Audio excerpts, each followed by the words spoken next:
मैं एक बार शुरुआत समीर जी आपके साथ कर लेती हूँ, क्योंकि ये बहुत बड़ी खबर है और जिस तरह से खबरें आई हैं, अब कैश फॉर वोट को लेकर एक बड़ी खबर आई, इसी के साथ साथ जो एक बुरके वाला दाव चला गया है अखिलेश यादव समाजवादी पार्टी द्वारा, वो भी एक बड़ी खबर है। हम कह रहे चंद घंटे बचे हैं चुनाव में, वोटिंग में, और उससे पहले ये बड़ी खबरें आना ताबड़तोड़।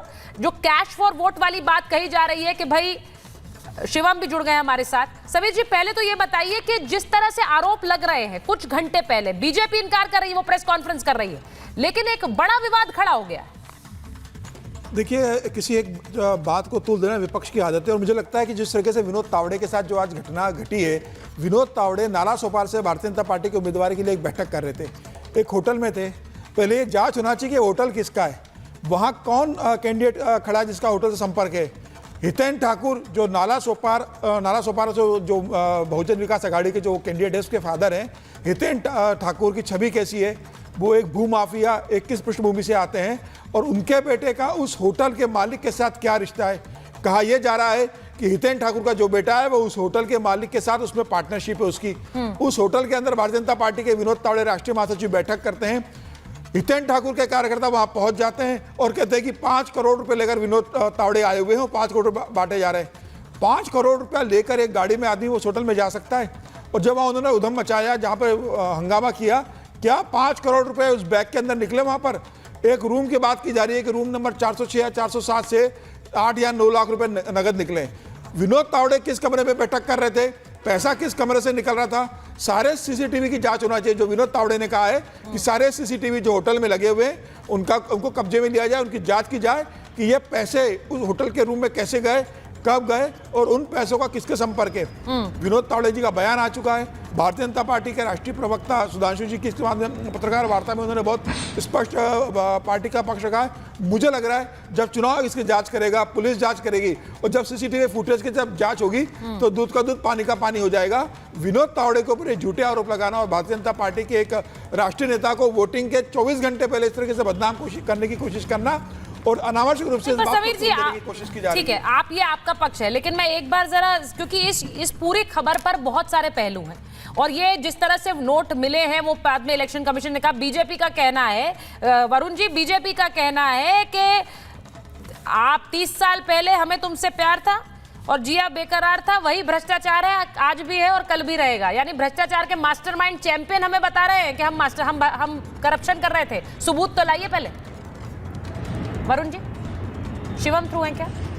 सुचारिता जी, भारतीय जनता पार्टी तो कहेगी। अभी समीर जी कह रहे थे, आदरणीय मेरे कह रहे थे कि विनोद तावड़े जी को क्लीन चिट दे रहे थे। अभी आप दे नहीं सकते क्लीन चिट, FIR दर्ज हो गई, अब तुम ये बात भी नहीं कर सकते। दूसरी बात, बंगारू लक्ष्मण किसके अध्यक्ष थे? आपने कहा राष्ट्रीय नेता को बदनाम कर रहे हैं, तो राष्ट्रीय नेता नहीं थे कि बंगारू लक्ष्मण? तो ये कोई भी बात करना कि मैं सारी यूनिवर्सल बात कर रहा हूँ कि राजनीतिक पार्टियां पैसे से चुनाव नहीं लड़ती। बीजेपी तो बिल्कुल दूध से धुली है, बिल्कुल बेईमान है। सब पार्टियों में, सब चुनाव में विधायकी का हो, सांसद का हो, पैसा खर्च होता है। कोई रेयर आदमी होता है जिसकी इमेज सामाजिक रूप से अच्छी हो तो उसको पब्लिक का पैसा खर्चना नहीं पड़े। वैसे बहुत होते हैं, जैसे जयपुर से हमारे सांसद थे गिरिधारी लाल भार्गव, भारतीय जनता पार्टी के, उनका नहीं लगता। कांग्रेस के भी थे कई लोग, तो वो पुराना जमाना समाप्त हो गया। बिगर पैसे के कुछ भी नहीं होता।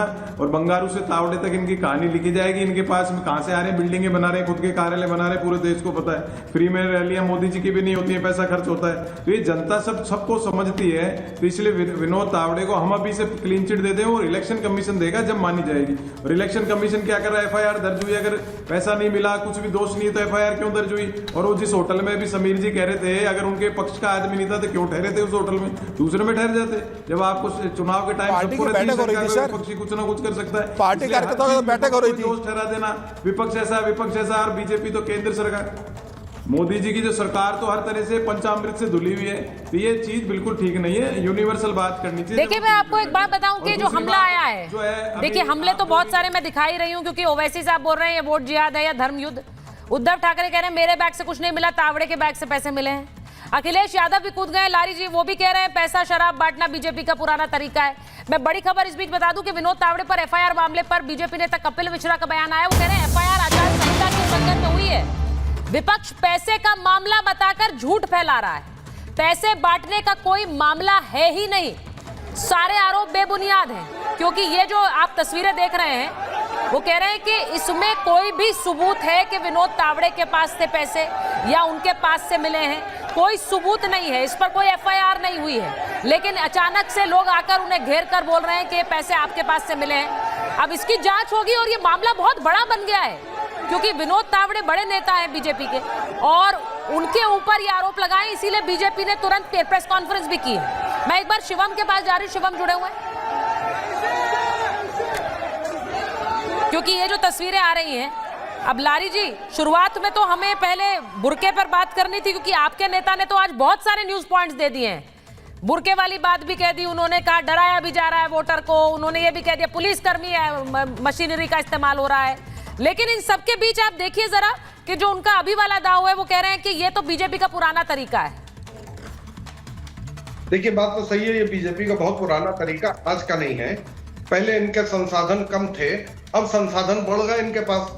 पैसे रुपए की बात नहीं, अडानी अंबानी इनके जो कहते हैं वो इन लोग को पेमेंट करते रहते हैं, बाकी और छोटे मोटे भी करते रहते हैं। तो ये उसको एंजॉय कर रहे हैं, उस फाइनेंस का पूरा इस्तेमाल कर रहे हैं। सड़कें बेच दी, टोल टैक्स बेच दिए, एयरपोर्ट बेच दिए, सरकारी संसाधन बेचे हैं तो अडानी अंबानी के ही हाथ में बेचे हैं या उन्हीं के लघुए बबुओं के हाथ में बेचे हैं। तो वहां से सारा कट आया है, तो उसका इस्तेमाल तो इलेक्शन के लिए सत्ता में कैसे बना रहे उसके लिए ये हमेशा से करते रहे हैं। ये 2-3 चीजों में हमेशा से पैसे का इस्तेमाल और शराब का इस्तेमाल करते हैं, दंगा करवाने के लिए और सत्ता पाने के लिए। ये शुरू से है, ये सबको मालूम है।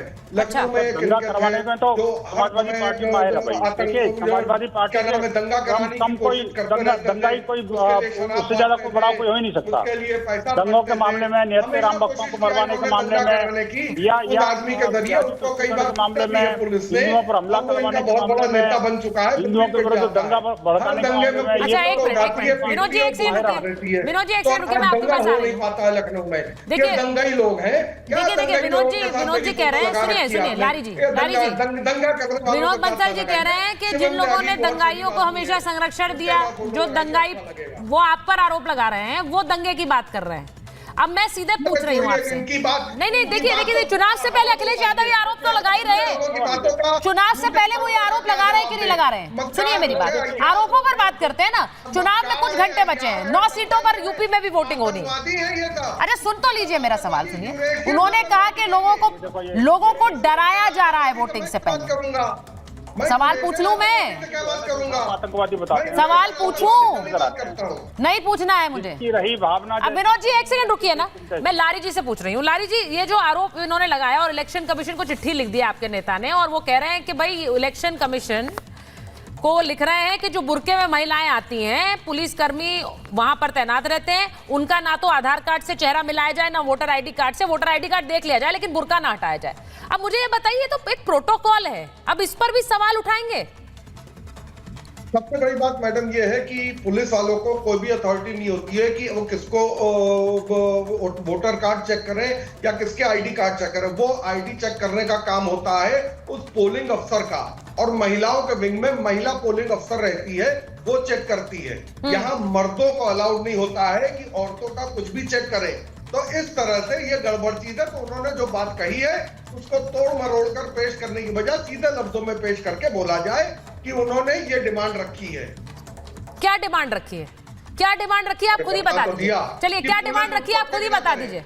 उन्होंने ये नहीं कहा कि आधार कार्ड से मिलान ना कराया जाए, उन्होंने ये कहा है कि नहीं कहा है? पुलिस तक उन्होंने कहा पुलिस ना करे।